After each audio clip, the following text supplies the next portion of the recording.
안녕하십니까. 대림대학교 유아교육과 오연주입니다. 다름에 대한 생각을 같이 한번 나눠보는 시간을 가져보도록 하겠습니다. 우선 다름이란 어떤 개념일까요? 그리고 우리가 다문화가족이라는 말을 많이 쓰는데 명칭에 대한 생각, 그리고 그런 다름을 어떻게 통합으로 갈지에 대해서 같이 시간을 갖고 이야기해보고자 합니다. 틀림하고 다름은 다르죠. 다름이란 서로 존중하는 마음, 이해하려고 하는 마음입니다. 이해하기 위해서는 다른 사람들의 마음을 존중하려 하고 열린 마음으로 경청하려고 하는 것이 필요할 것 같습니다. 우선 우리 그림 잠깐 보실까요? 왼쪽에 그림 보시면 무엇이 보이세요? 네? 토끼가 보이세요. 또 어떤 분은? 오리. 예. 토끼가 보이시는 분도 있고 오리가 보이시는 분도 있으셨습니다. 오른쪽 그림 볼까요? 오른쪽 그림에는 어떤 것이 보이세요? 사람 얼굴이 보이세요? 나무가 보이세요? 또 어떤 것이 보일까요? 네. 토끼가 보이시는 분도 계실 거고 또 어떤 것이 보이실까요? 내가 어떻게 지각하느냐에 따라서 보이는 것이 다르실 겁니다. 외부 자극이 어떻게 반응을 하느냐가 사람마다 다른데 토끼로 보이느냐, 오리로 보이느냐 그것에 대해서 다름에 대한 인정하시는 것이 필요하지 않을까 싶습니다. 이번에 한 번 더 그림 볼까요? 가운데 그림을 보겠습니다. 무엇이 보이시나요? 네, 할아버지 할머니가 보이신다. 또 어떤 게 보이세요? 잔. 또 어떤 게 보이실까요? 기타 치는 사람. 그 다음에 또 머리에 모자 쓰고 있는 멕시코 모자를 쓰고 계시는 분. 할아버지 귀에는 뭐가 보이세요? 예, 예쁜 여인이죠. 우측의 그림 한번 볼까요? 우측의 그림엔 어떤 게 보이세요? 만차. 네, 또 예. 예. 사진 찍고 있는 사람. 부분을 보시느냐, 전체를 보시느냐에 따라서 어떤 걸 먼저 지각하느냐에 따라 차이가 많을 것 같습니다. 왼쪽 그림은 제가 굉장히 좋아하는 그림인데요. 새가 몇 마리죠? 5마리 있지요? 6마리. 6마리 있나요? 제가 눈에 있는 새는 저희가 앞으로 가르쳐야 할 아이들이, 우리가 지도하고 있는 아이들이 살아가는 세상에 대해서 눈은 멀리, 목표는 멀리, 그 다음에 우리가 아이들한테 오감으로 교육하고, 그 다음에 따뜻한 마음과 아이들의 흥미를 존중하고 지원하는 우리의 자세, 우리를 기다리고 있는, 우리가 지원해 주기를 기다리고 있는 그 새 2마리의 모습을 저는 굉장히 좋아하는데, 정보를 알려주기도 하고 또한 오감으로 작용해주고 지원해주는 교사의 역할을 잘 나타내는 그림이어서 제가 굉장히 좋아하는 그림이어서 여러분하고 같이 한번 나누어 보았습니다. 맞고 틀림이 없지요. 본인이 어떻게 받아들이느냐, 외부 환경을 받아들이는 사람의 마음에 따라 다르기 때문에 다름에 대한 인식이 필요하다고 생각합니다. 넘어가는 게 갑자기 안 되네요.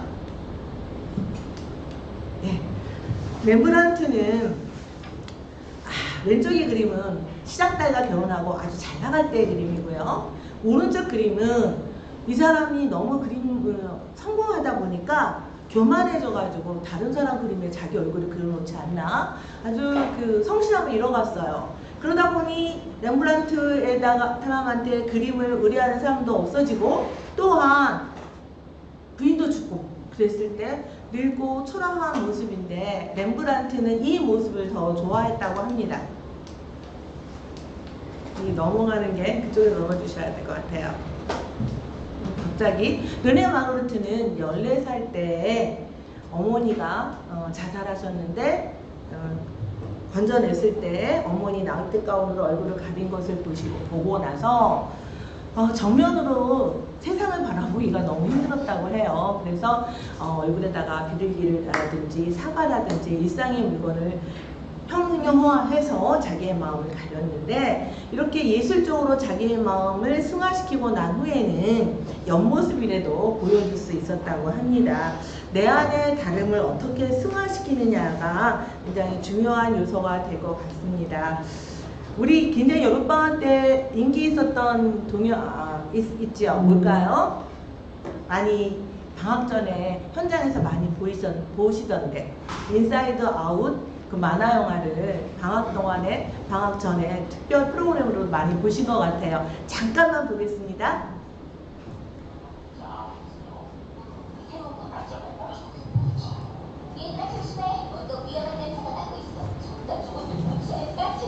까칠이는 맛없는 음식이나 나쁜 친구한테서 난리를 지켜주죠.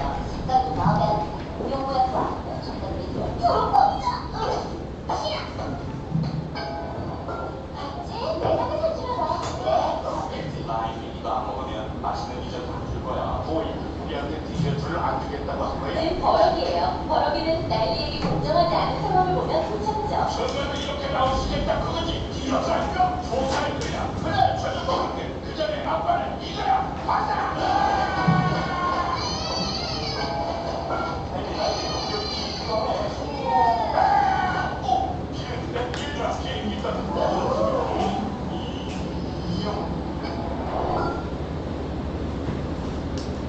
내 안에는 다양한 감정이 있습니다. 내 안에 있는 다양한 감정은 기쁨도 있고 슬픔도 있는데 기쁨도 슬픔도 다 내 안의 감정이기 때문에 존중받아야 합니다. 우리가 기쁨만으로 살 수 있다면 참 좋겠지만 나의 핵심 감정이 슬픔으로 물들어서 그 그리움이 향수로 떠오르고 그 향수로 떠오르는 그리움을 기반으로 방황 끝에 핵심 감정이 새로이 생기고 이 새로운 경험을 통해서 성격성이 이미 풍부하게 지내게 되지요. 나한테는 감정이 있는데 감정끼리는 서로 교류합니다. 기쁨이와 슬픔의 머리 색깔을 보실까요? 어떤 색깔인가요? 색깔이 같지요. 그 다음에 해석으로는 우리가 소심이라고 하는데 소심이의 넥타이 색깔, 버럭이의 넥타이 색깔이 같습니다. 소심이는 불안을 나타나고 있습니다. 두려움, 불안과 내가 불안하고 내가 화를 낼 때는 내가 불안해서 화를 내죠. 내가 화를 낼 때는 내가 왜 화를 내는지 조금 더 감정의 통합을 생각해 본다면 열에 화를 냈던 것이 7, 6으로도 줄어들 수 있지 않을까 싶습니다. 감정은 서로 분리되는 것이 아니라 통합되어 나타나고 있는데요. 이렇게 통합된 감정을 내가 스스로 인정하고 받아들일 때 진정한 통합이 이루어질 것 같습니다.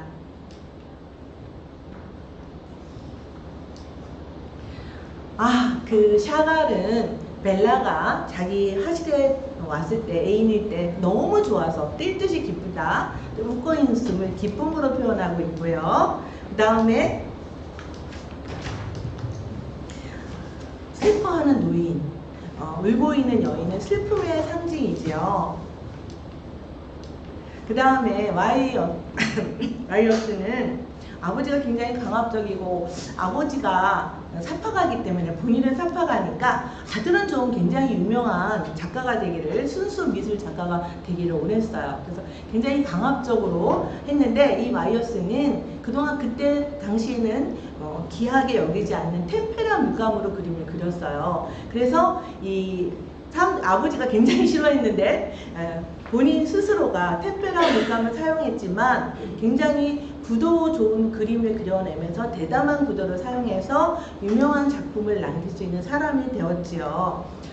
우리 모두 불안한 시대에 살고 있죠. 우리 선생님들께서 이 뭉크전이 굉장히 인기 있는데 방학 동안에 좀 보셨는지요?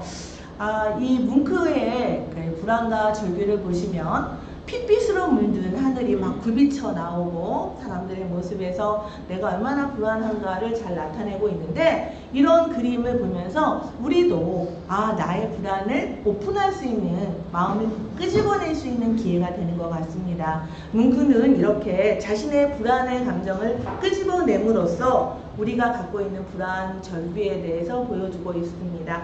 인사이드 아웃 2가 이제 방학 동안에 극장가에서 개봉을 했었죠. 우리 굉장히 불안하지요. 왜 불안하냐면 우리가 다름을 다루는 주제부터 이거 통합을 한다. 그럼 이제까지 있던 환경에서부터 달라지기 때문에 이런 달라지는 환경 준비 이런 것 때문에 불안합니다.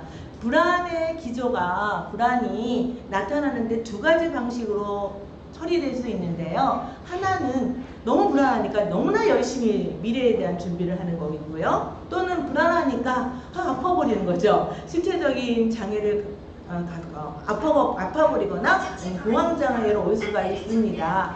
이렇게 아픈 상처를 갖고 있는 우리 불안인데 지금 아마 여기서 오늘 유튜브로 수업을 하다 보니까 저도 굉장히 불안해요. 과연 중간에 끊기지 않을까, 이게 잘 안 될 때 불안하고 한데 우리 모두 불안할 때는 잠깐만 감각을 살려보는 게 감각 경험이 가장 불안을 살린다고 합니다. 영화에서 보면 라일리가 힘든 벤치에 앉아있다가 벤치에 나무 감촉을 맞춰보고 딱 일어나서 햇볕을 보면서 마음 챙김을 하지 않습니까? 우리도 한번 마음 챙김 한번 해볼까요? 한번 눈을 한번 감아 보실까요? 눈을 감으시고 천천히 하나, 둘, 셋, 넷. 네, 이제 눈 뜨셔서 마음 챙김을 좀 하실 수 있으신가 모르겠어요. 이렇게 불안할 때는 불안의 요소가 뭔지 위계를 만들어서 가장 쉬운 것부터 해결해 나가면서 내 마음 챙김을 해 나가야 된다고 생각합니다. 인사이드 1하고 다르게 인사이드 2에서 새롭게 들어온 그 캐릭터들이 있죠. 성장하면서 물론 사춘기이지만 사춘기를 나타내고 있다고 하지만 우리 모두의 마음에 분화를 나타내고 있는 것 같습니다. 불안의 눈동자하고 선생님들 보시면 누구의 눈동자가 같을까요? 브로비의 눈동자가 같은 색깔이시죠? 브로비는 나한테 없는 것에 대한, 그죠? 것에 대한 부러움인데 나한테 없는 것을 경쟁적으로 다른 사람과 경쟁하기보다는 내 안에 무엇이 있을까? 내가 희망하는 것이 무엇일까? 소심에 맞추어진다면 불안이 감정이 더 통합될 수 있을 것 같고요. 그 다음에 우리 따분이는 소극적 공격성입니다. 물론 버럭이는 적극적인 공격성이고요. 이 공격성이라는 건 따분하다. 누구한테 피해를 안 드리는 것 같지만 본인한테는 굉장한 폐해가 될 수 있습니다. 그래서 내가 따분한 데는 반드시 원인이 있습니다. 그렇다면 내 따분한 것에 대한 원인이 무엇인지 찾아보시는 것이 어떨까요? 그리고 보시면 그 소심이 따분이의 색깔하고 그 다음에 소심이 하고 그 다음에 당황이 색깔이 굉장히 같습니다. 우리가 당황할 때는 타인을 인식해서 당황합니다. 타인의 시선 때문에 당황하는데 제가 오늘 수업을 하다가 실수하는 부분도 있겠지요. 여러분은 제가 준비한 거하고 내용이 달라지는 거하고 잘 모르십니다. 다만 저만 이거 준비했었는데 나 못했네 하고 저만 힘들어할 거라는 거죠. 타인은 그렇게 나에 대해서 관심을 갖지 않을 텐데 내가 스스로 갖는 고통이 당황이니까 스스로 내가 타인의 인식을 적게 하고 나의 감정에 충실한 것이 필요하지 않을까 하는 생각을 해봅니다. 무엇 하나 중요하지 않은 감정이 없고 내가 내 스스로 내 감정을 챙김할 때에 내가 건강한 나로 다시 설 수 있다고 생각합니다. 그러기 위해서는 어떤 감정을 회피하거나 억누를 것이 아니라 모든 나의 감정을 존중하는 것이 필요하다고 생각합니다. 이제 우리가 들어가는 말을 지금까지 한번 해보았고요. 학회에서 말씀하신 다문화에 대한 것을 제가 다문화 가족지원센터를 지금 보니까 14년째 운영하고 있습니다. 그러면서 제가 느꼈던 이야기를 여러분하고 같이 나누어 보고자 합니다. 다르게 보는 프레임, 새로운 것에 대해서 우리가 어떻게 생각해야 될지에 대해서 생각을 한번 나눠보시는 시간이 되었으면 합니다. 다문화라는 것은 어떻게 명명하거나 어떤 대상화하거나 범주화할 수 있는 대상이 아니라 차별을 막기 위한 것이 다문화 아닐까 하는 생각을 합니다. 문화적인 차이를 존중하는 것이 다문화의 개념이라는 생각을 하고 있는데요. 여러분, 선생님들 여기 계신 분들도 많으신데 문화가 뭘까요? 문화는 뭐라고 생각한다고 말씀해 주실 분이 있으실까요? 문화가 뭘까요? 문화란 생활 방식일까요? 또 뭘까요? 문화란 뭘까요? 네? 다양성, 또 가치, 신념, 아주 복잡한 개념이죠. 문화란 다양하죠. 세계마다 아니면 우리 집에서도 다양한 문화가 있고, 그 다음에 문화는 변화합니다. 시간에 따라서, 장소에 따라서. 그래서 어떤 문화가 고급 문화고 어떤 문화가 저급 문화일 수 없습니다. 상대적이란 것을 인정할 수 있는 것이 우리가 같이 성장할 수 있는 기회가 아닌가 싶습니다. 잘 보이실까 모르겠어요. 다문화 가족에 대한 내 인식이 어떤지 우리 선생님들께서 한번 나는 과연 어떤 인식을 갖고 있을까 한번 체크해 보시면 어떨까요? 첫 번째, 가족은 법적으로 혼인, 혈연으로 연결되어만 가족이라고 할 수 있다. 함께 거주하지 않고 생계를 공유하지 않아도 정서적 유대를 가지고 친밀한 관계이면 가족이다. 나는 남녀가 결혼하지 않고 동거하는 것을 가족으로 본다. 나는 미성년자가 자녀를 낳아 기르는 것을 가족으로 본다. 나는 내 자녀가 한부모 가족의 자녀와 결혼한다면 찬성한다. 나는 내 자녀가 다문화 가족의 자녀와 결혼한다면 찬성한다. 나는 결혼하지 않은 부모가 자녀를 키우는 미혼 부모 가족에 대한 정부의 정책이 필요하다고 생각한다. 우리 선생님들이 점수가 얼마쯤 되는지 다들 체크해 보셨나요? 네. 우리가 몽골하면 개도에 살고 김하병을 생각하는데 실제에는 아파트에 사는 사람들이 훨씬 더 많습니다. 울란바토르 도시 수도권을 중심으로 70%가 살고 있고요. 70% 중에 또 45%가 그 아파트에 거주하고 있다고 해요. 그래서 우리가 갖고 있는, 물론 몽골은 인구 밀도가 가장 낮은 나라죠. 그렇지만 변화가 있다는 것을 아셨으면 좋겠고요. 왼쪽이 신일벽 선생님의 단어 풍경이시죠? 왼쪽 승려는 어디 쳐다보고 있죠? 오른쪽 여성을. 오른쪽 승려는 누구 쳐다보고 있을까요? 왼쪽 여성을 쳐다보고 있지요. 이렇게 서민들의 삶, 기생이라든가 승려라든가 다양한 일상을 표현하고 싶었던 신일목 선생님은 그림은 이렇게 교차적인 사고를 가졌기 때문에 이 그림이 지루하지 않고 명화로 남아있는 것 같습니다. 이 신일목 선생님의 그림을 미국의 만화 회사에서 한국 여성의 미인의 모습을 패러디한 것이 우측의 그림입니다. 우리 선생님들께서 신윤박 선생님의 그림을 패러디한다면 어떤 모습으로 패러디하고 싶으실까요? 현장에 계신 선생님들 한번 말씀해 주실까요? 어떤 모습으로 패러디하고 싶으세요?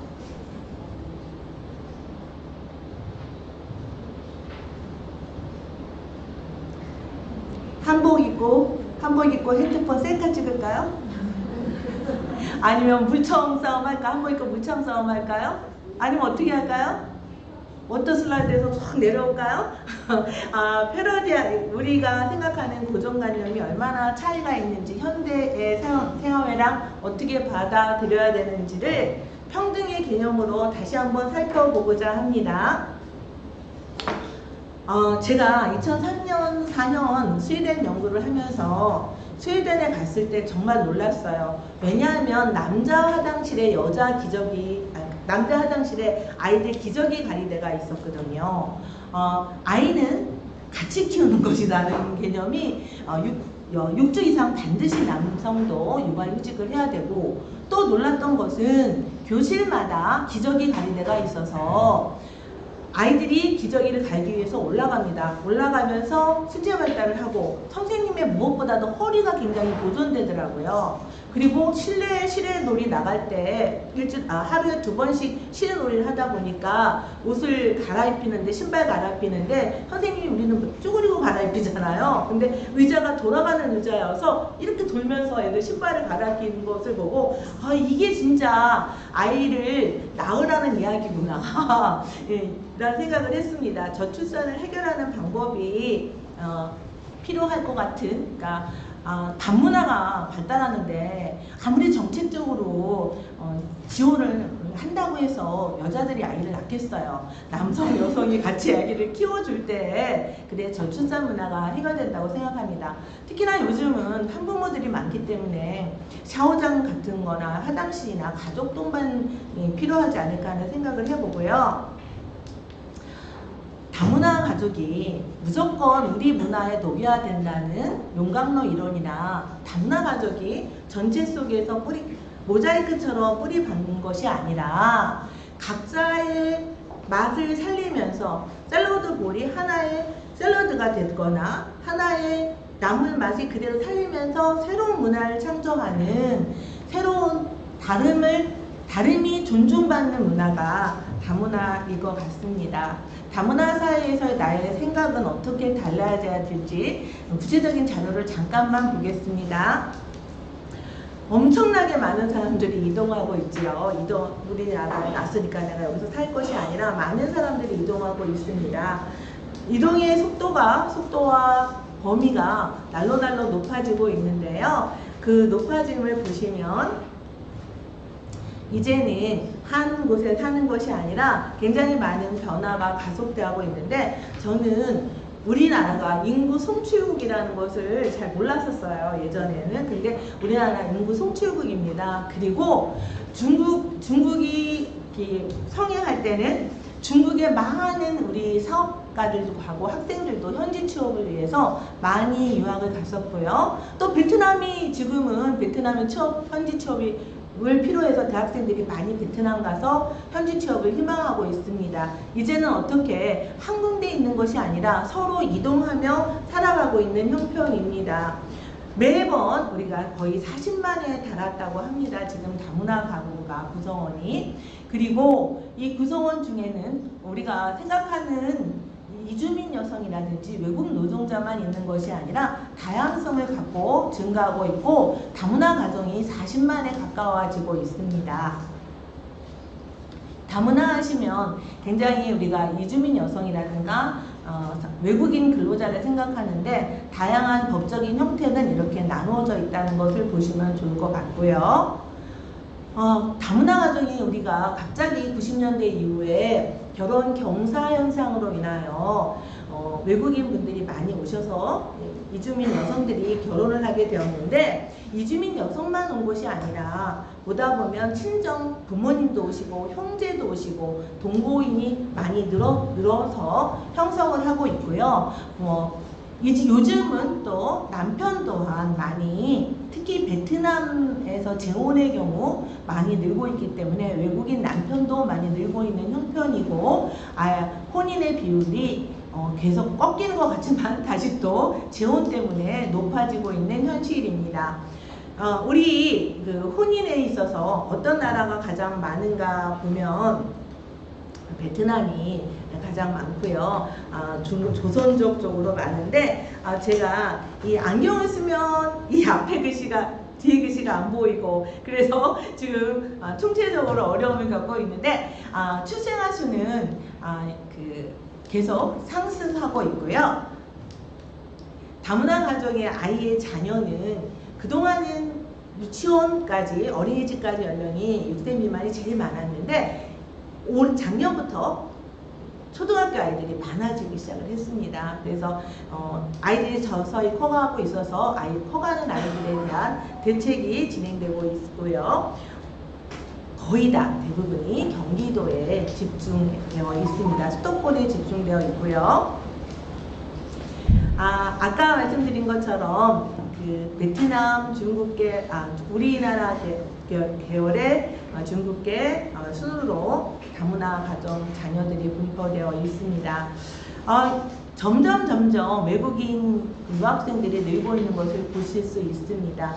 근데 예전에는 외국인 유학생들이 대학생들만 들어왔는데 점차 고등학생들이 들어오고 있습니다. 우리나라가 특성화 고등학교가 굉장히 활성화되고 훌륭하신 분들이 특성화 고등학교를 졸업하셨고 우리나라 경제 일꾼으로 지금 우리가 이렇게 잘 살게 된 배경에는 특성화 고등학교 선생님들의 역할, 졸업생들의 역할이 큰데요. 제가 메콩강 프로젝트 때문에 베트남을 방문했을 때 아직도 일본어가 제2 외국어인 곳이 더 많았는데 제2 외국어를 일본어로 하는 곳에서도 저희가 갔을 때 엄청나게 많은 학생들이 와서 어떻게 하면 한국 갈 수 있느냐, 한국에서 공부하고 싶다. 그래서 제가 알기로는 요즘 많이 제2 외국어가 한국어로 바뀌고 있습니다. 그리고 우리나라에서 지방에서는 고등학생을 받고 고등학생 부모를 같이 받아서 인력난을 해결하고 있는 것으로 볼 수 있는데요. 우리가 이렇게 갑자기 경제적인 성장을 이룬 것에는 이런 학생들도 있지만 그동안 애쓰신 분들이 많은데 그러한 우리의 힘을 좀 다른 지금 새롭게 이민 와서 어려움을 겪는 분들한테 어떻게 좀 도와줄 수 있는 방법을 같이 한번 생각해 보면 어떨까? 지금부터 짧게 한번 빠르게 한번 같이 보겠습니다. 언어 장벽과 경제적인 어려움, 외로움, 그렇죠? 특히 6세 미만의 경우는 한국어를 지도하기 힘들어서, 그 다음에 아플 때 맡길 데가 없어서, 바쁠 때 맡길 데가 없어서, 그 다음에 초등학교 가게 되면 학업에 대한, 진로에 대한 문제가 가장 걱정이시죠. 그런데 많은 소수 집단 중에서 이주민이 가장 참여를 받았고, 그 다음에 결혼 이주민 여성이 경제적으로 어렵고 학생들이 폭력에 시달리고 있고 적응에 어려움을 겪고 있고 학업 중단율이 높습니다. 학업 중단율이 점점점 높아지는 것, 학교 밖 아이들이 많아지는 것이 걱정거리인데 실제로 전체가 1%라면 다문화 학생은 거의 2배가 다 됩니다. 중학교에서는. 고등학교에서는 3배까지 4.4%로 평균에 비해서 높은 것을 보실 수 있습니다. 그렇다면 이 어려움을 지원할 수 있는 방법 중에 각 곳에 다문화 가족 지원센터가 있지만 다문화 센터 혼자서 일을 하는 것이 아니기 때문에 공간과 기능이 복합적으로 이루어져서 원스톱 서비스가 이루어질 수 있는 제도적인 지원이 있어주면 좋겠다는 생각을 하게 되었습니다. 다문화 가정 특성화 사업 예전에는 주로 방문해서 부모 교육하고 한국어 교육하는 것이 주를 이루었다면 점차적으로 이 방문의 형태가 학교로 가고 있습니다. 학교로 가서 학교의 초등학교, 중학교의 학생들의 사례 관리를 진행하고 있고요. 결혼 이민자의 취업 관리가 늘 가장 완성된 경제적인 부분에서 해결되는 부분, 차별에서 자립할 수 있는 부분으로 중요시되고 있는데 제가 짧게 미국에 살 동안에 헤드스타트 프로그램이 굉장히 궁금해서 헤드스타트 프로그램에 발런티어 티처를 일을 했었습니다. 그런데 제가 가서 참 민망했어요. 왜냐하면 그때 저는 44명의 유치원 교사를 하고 있다가 제 반이 44명이었는데 갔는데 거기는 제가 한국 지역을 찾아갔었는데 애들은 15명인데 주 선생님이 3명이에요. 주 선생님, 그 다음에 히스패닉 보조 선생님, 장애전담 선생님.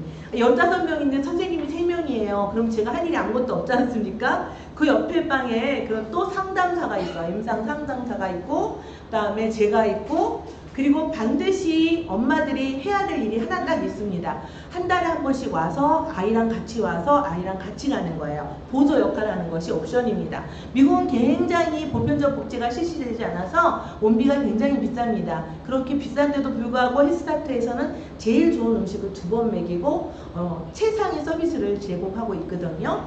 근데 이 엄마들을 왜 오게 했나 하고 봤더니 그 교실 들어가지도 않아요. 임상 상담사랑 계속 얘기하고 있는데 딱 하는 일이 2가지 있습니다. 아침에 오고 점심에 올 때는 이 실리칼리 지역은 한국 사람이 많은 것, 그 다음에 멕시칸이 많은 것, 일본 사람이 많은 것, 중국 사람이 많은 것으로 이렇게 조금씩 있어서 음식을 여기서 만드는 것이 아니라 한 군데서 만들어 와서 이렇게 배달 음식이 오거든요. 배달 음식이 오면 이 엄마들이 막 나가서 유니랩을 뺏겨요. 그리고 상차려 주고 또 이따가 또 점심시간에 또 유니랩 뺏기러 가고, 한 유니랩 뺏기기 위해서 저분들을 저렇게 하루 종일 있어야 하나 했더니 이 임상상담사랑 자연스러운 대화를 이끌어서 임상상담사가 나 남편이랑 어디 놀러 갔다 왔다? 나 남편이랑 뭐 했다? 나 옷 사 입었다? 어디서 자랑질할 데가 없어서 저 사람을 데리고 저 사람을 그렇게 맨날 장난질을 하나. 근데 저는 오는 사람은 매일 바뀌잖아요. 오는 사람이 맨날 바뀌는데 그분은 늘 그런 이렇게 말씀을 똑같이 하세요. 그래서 이상하다고 생각했는데 자연스럽게 무엇을 보고 있는 건가요? 그분이 학대받고 있는지 아닌지, 남편한테부터 어려움을 겪고 있는지 아닌지 상담을 하는 것이었고, 그분들이 음식이 오면 막 가서 유니랩을 베꼈던 거는 음식을 이렇게 해 먹이는 거구나. 내가 멕시칸 출신이든 한국 출신이든 앞으로 애들은 공교육을 받을 때 이런 음식을 계속 먹을 것이다. 그러면 집에서도 이런 음식을 놀이해서 같이 하라는 자연스러운 그 다문화 교육이었던 것 같습니다. 영양교육과 상담을 같이 진행한 것 같은데, 우리도 자연스러운 상황에서 어려움을 해결해주고, 그리고 그분이 맨날 옷 사 입었다 뭐 했다 하는 것은 일해라, 어디 가면 일자리 있다, 교육시켜준다는 것을 자연스럽게 알려줬던 것 같습니다. 그리고 많은 그 프로그램들이 사례관리 중심으로 이제는 우리나라도 이루어지고 있는데, 찾아가는 것은 좀 아직 못 이루어지고 있는 것이고요. 뭐 의사소통의 문제, 그 다음에 문화적인 차별의 문제 다 겪고 있고, 우리가 이런 하나하나의 문제에 바라보는 우리의 시각, 그쵸? 우리가 동화하려 하는 것이 아니라 그분 각자의 문화를 존중하고 수용하는 그 태도가 그분들한테, 우리한테 너무나 익숙한 것들이 낯설 수 있기 때문에 낯선 것을 도와주는 방법이 아닐까 하는 생각을 한번 해보았습니다. 다문화 가족에 대한 관점을 우리가 여러 선생님들께서 정말 잘해주셔서 어머니들이 다 그렇게 말씀하세요. 어린이집이 얼마나 좋은지 몰라요. 한국어를 우리 아이들 한국어를 다 깨우치게 해주지 않았어요. 유치원이 얼마나 좋은지 몰라요. 유치원에 가서 아이가 너무 행복해요. 우리가 해낸 일이라고 생각해서 유아교육을 전공한 저도 우리 선생님들 노고에 감사드리고, 저도 같이 자부심을 갖고 있습니다. 10계명이라 하면 뭔지 지켜야 될 것 같잖아요. 근데 여러분은 이미 이 10계명을 다 잘 지키고 계셔서 현장을 튼튼하게 해주셔서 우리 다문화 분들이 다른 나라의 다문화보다는 아이들은 굉장히 성공한 사례로 지금 그 결과가 증명되고 있습니다. 그래서 우리가 다문화 가족에 대해서 볼 때 평등이란 편견을 가지고 다르게 보는 것이 아닌 것이 가장 중요한 것이 아닌가 하는 생각을 해봅니다. 그렇다면 이제 다름을 어떻게 통합으로 한번 같이 고민을 해보도록 하겠습니다. 존중하는 마음이 통합을 이루기 위한 가장 큰 기틀이라고 생각을 합니다.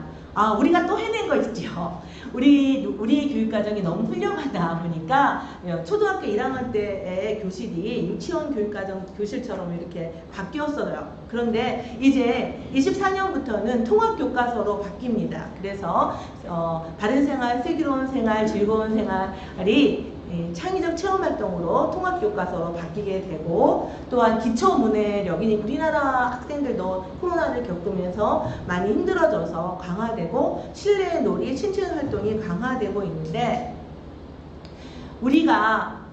마치 우리의 교육과정처럼 초등학교에서 이렇게 통합과정을 하게 되는데, 우리가 초등과의 연계를 생각하시면서 바뀐 교육과정이니까 한번 같이 살펴보면 어떨까 해서 잠깐 소개를 해드리고 있고요.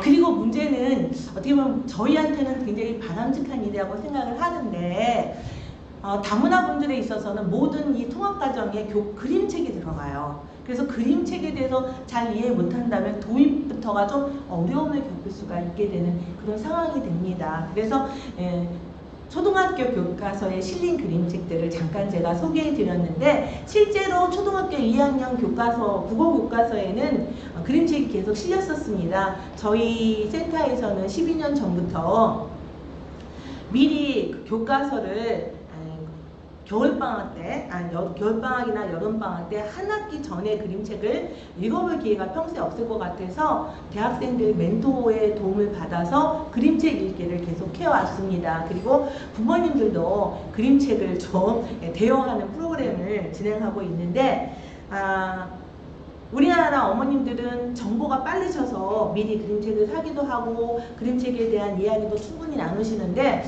그런 부분이 조금 힘드실 것 같아서 저희 센터에서 주로 하고 있는 활동을 잠깐 소개해 드렸습니다.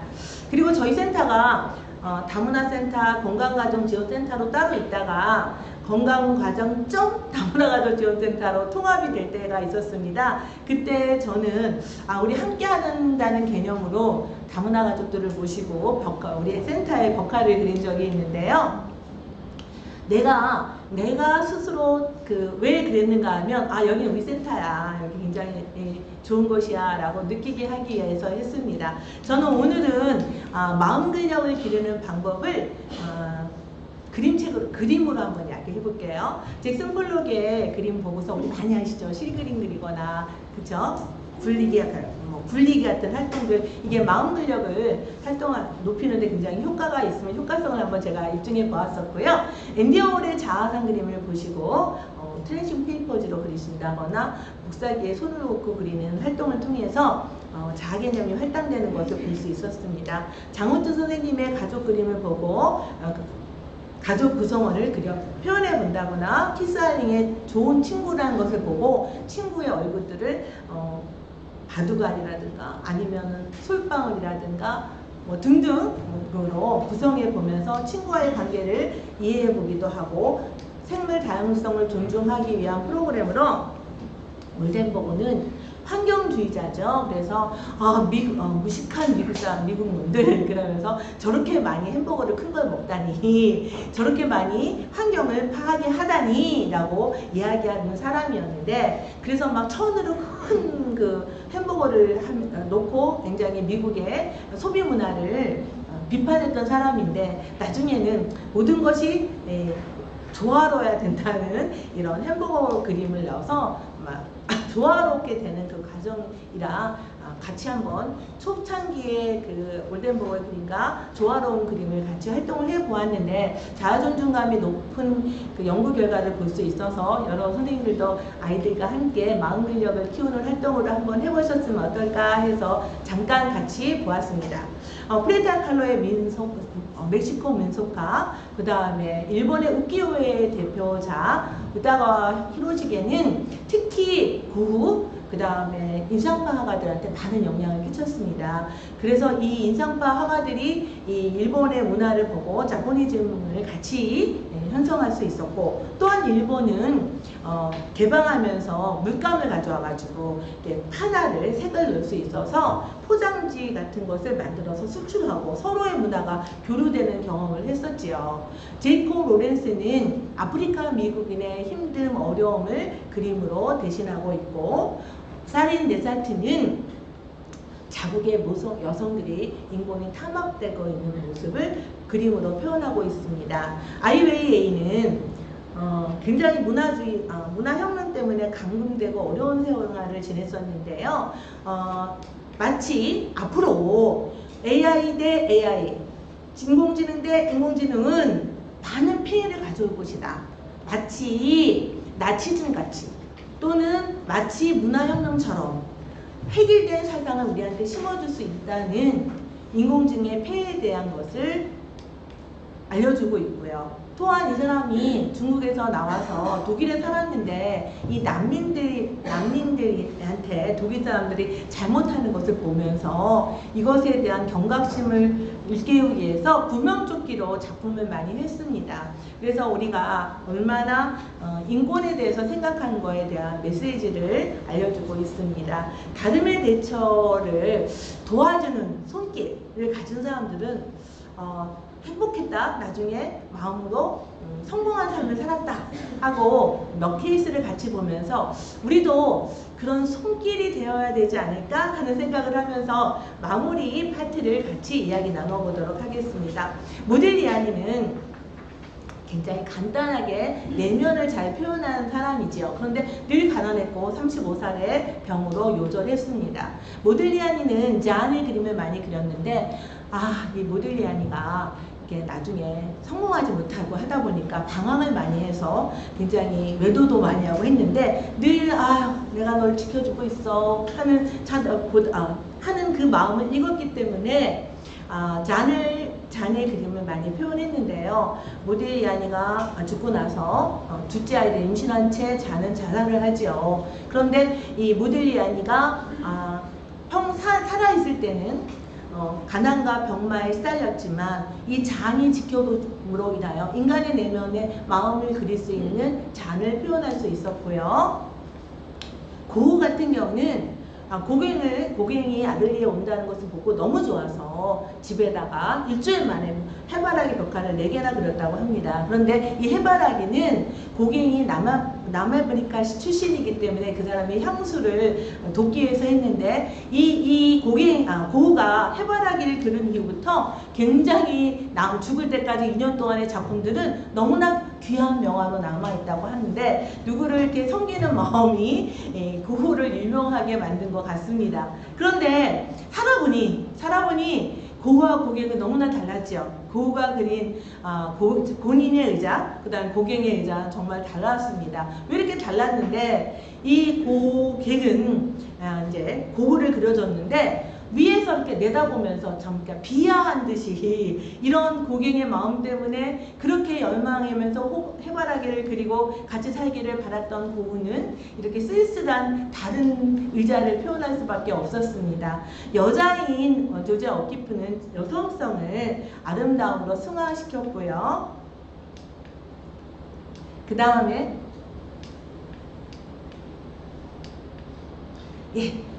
데비드 호크니는 청력이 좀 안 좋았는데 40살에는 거의 청력을 잃었다고 합니다.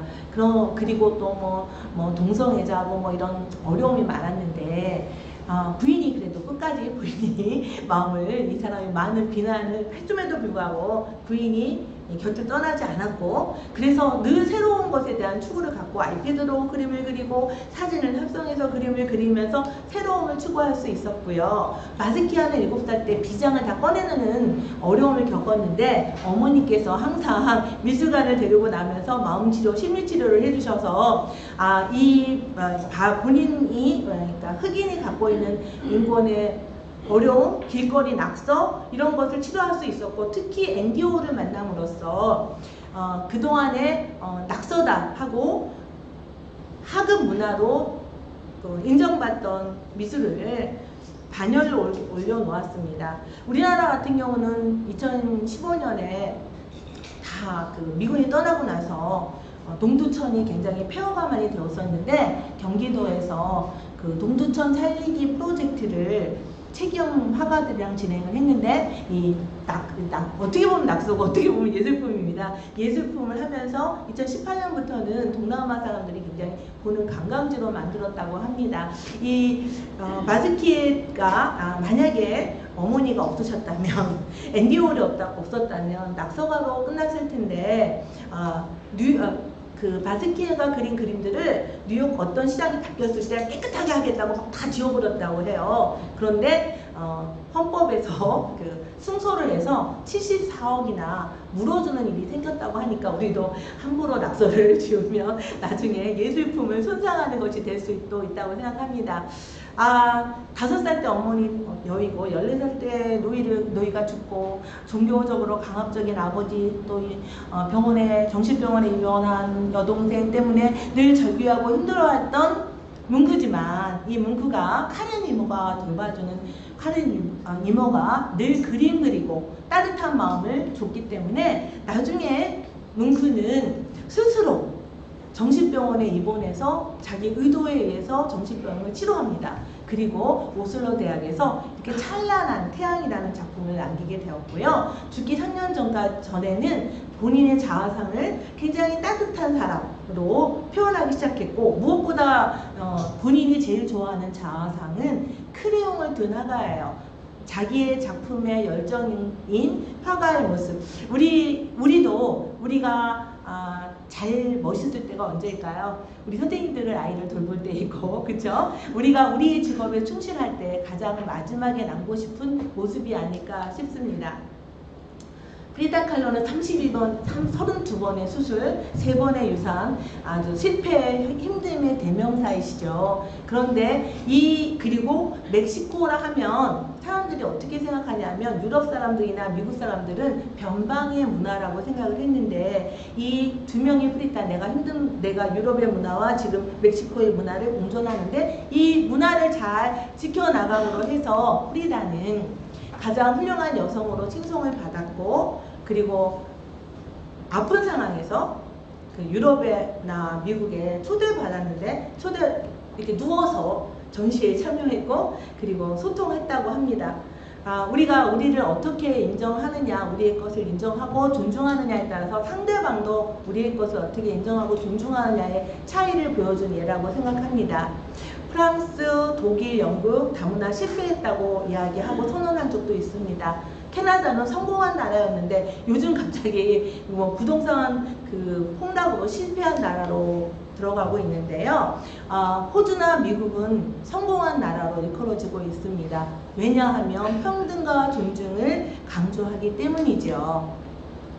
다문화라 이렇게 감싸주는 대상이 아니라 동등한 대상이라 생각하고 같이 어울려져서 가족을 이룰 때 우리의 문화가 세계의 문화와 같이 성장할 수 있을 것이라고 생각합니다. 다름에 대한 이해, 다름에 대한 인정, 존중이 우리의 문화와 다문화가 같이 엉켜서 아니면 진짜 이렇게 엉키는데 새로운 문화, 즐거운 문화로 다시 한번 우뚝 설 수 있다고 생각합니다. 여러분들의 노고에 감사드리며 마치겠습니다. 감사드립니다.